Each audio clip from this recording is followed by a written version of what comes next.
Senator Lee, we're going to go to you first, and I'm sure our 1,000 participants are eager to hear about what's coming out of Washington, D.C. to make sure the economy keeps moving forward.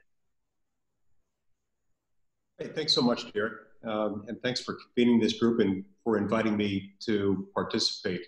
This is a great organization. Right up front, I want to point out Allison Bell, my Chief of Staff, is my representative on the task force, and we want to make ourselves accessible and available in any and every way we can.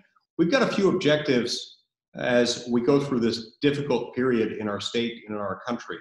One of them is that we want to make sure that we continue our business outreach and our outreach to constituents to make sure that we make available to them what we need to. I've been in constant contact with CEOs throughout the state, asking for their input. I've had conversations with Associated Food Stores, with SkyWest Airlines, conversations with Lifetime Products, trying to figure out what each of them are doing that makes this better and what we can do to avoid doing any harm and avoid inflicting harm from Washington. We've also been focused on our constituent services and making sure that people are able to navigate at the same time existing law and law as it's being enacted. And I'll go through some of that here in a moment. In addition to this, we've had some of our international constituent service cases. We've got Utahns at any given moment all over the world for various reasons, some for business reasons, some for travel-related reasons, in some cases for humanitarian or religious work.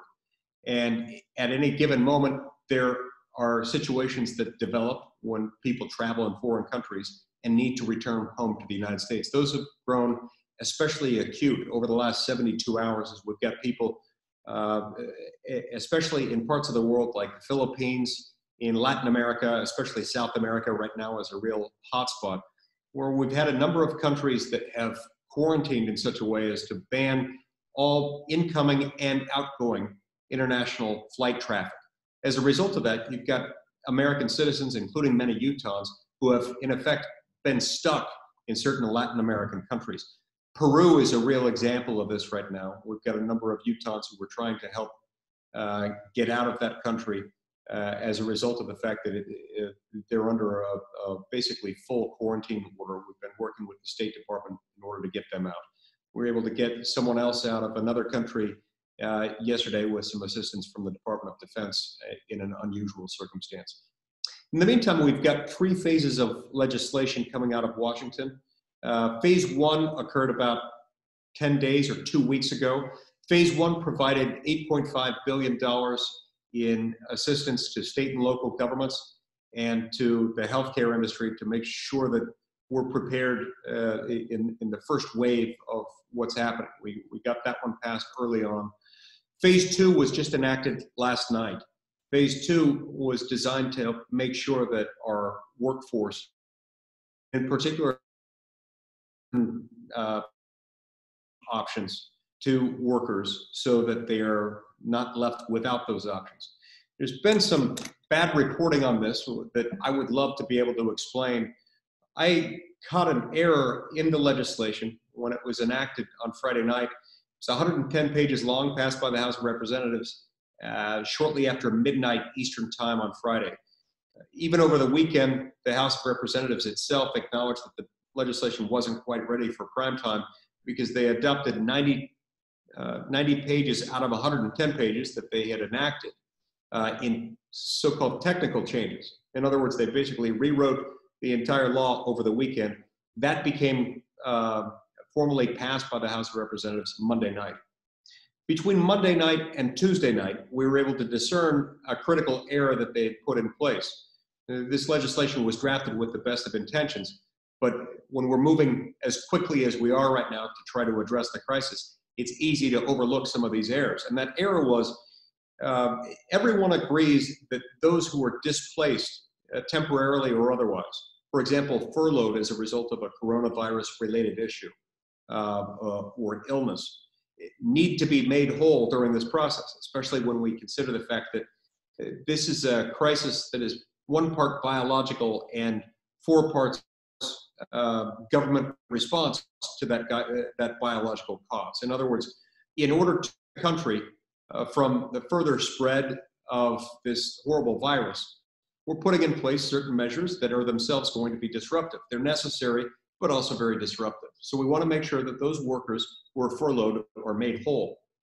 The House bill dealt with this by putting a new affirmative obligation on the part of the employer, which we discovered after this was put in place Monday night. Between Monday night and Tuesday night, we realized that would run the risk of putting a lot of employers into bankruptcy and out of business. And consequently, a whole lot of workers stand potentially to lose their jobs as a result of that legislation.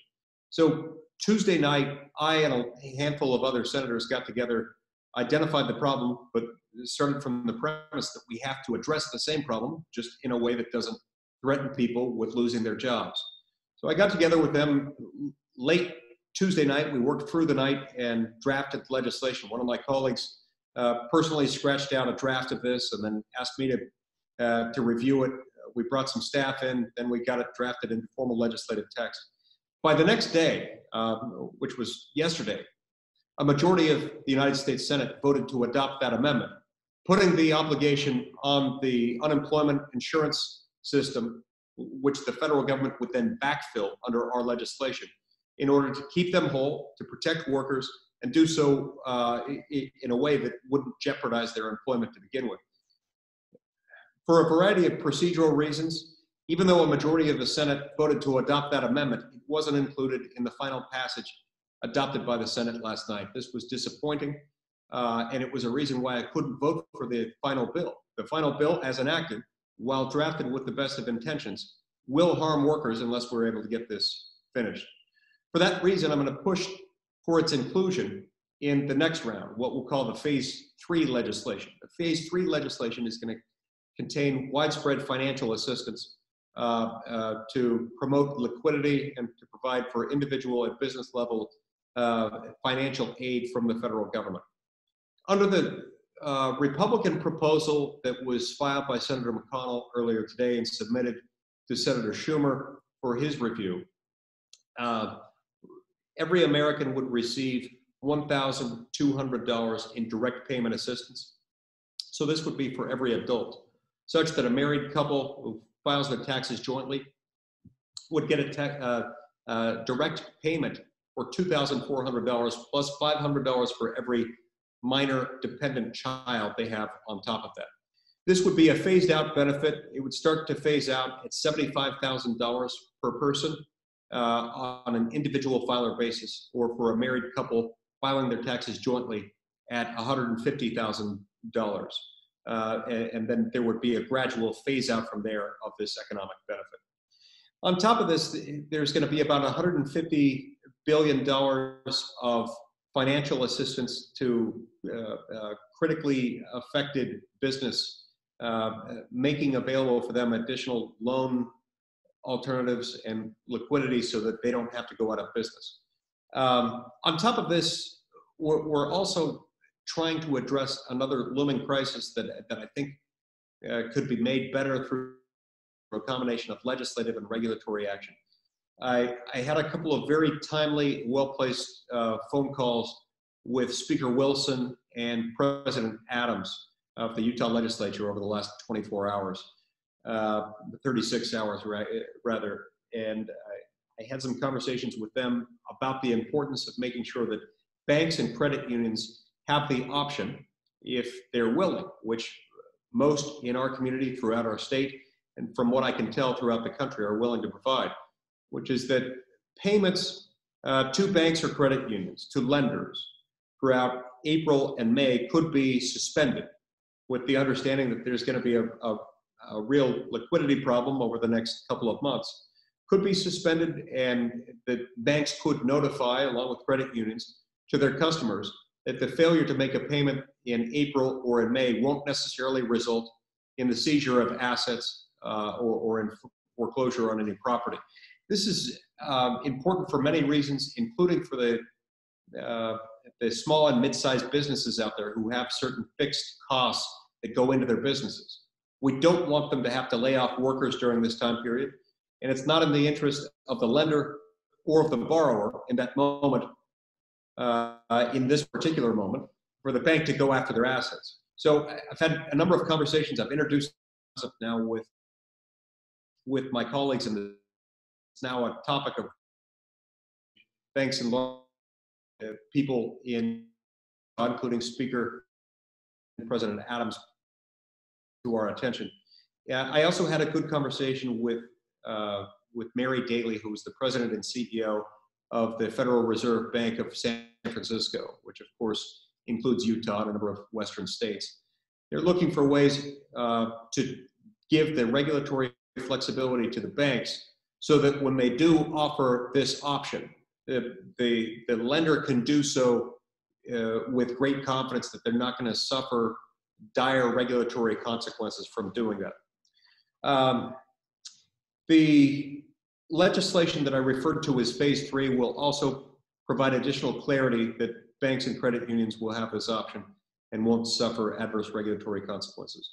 As to the timing of the phase 3 bill, we just received moments ago the draft of the McConnell legislation. So this is the Republican proposal that I summarized a few minutes ago. This is about 250 pages long. This has now been introduced in the Senate, and it's also been shared with Chuck Schumer, the Senate Democratic leader. Over the next 48 to 72 hours, we're going to try to integrate these two proposals together in order to find something that can pass in the Senate and pass in the House of Representatives. In the meantime, I'm doing everything I can to keep Utahns posted on these developments, and look forward to doing everything I can to make this process and this awful crisis as tolerable and as temporary as possible. Thank you, Senator Lee.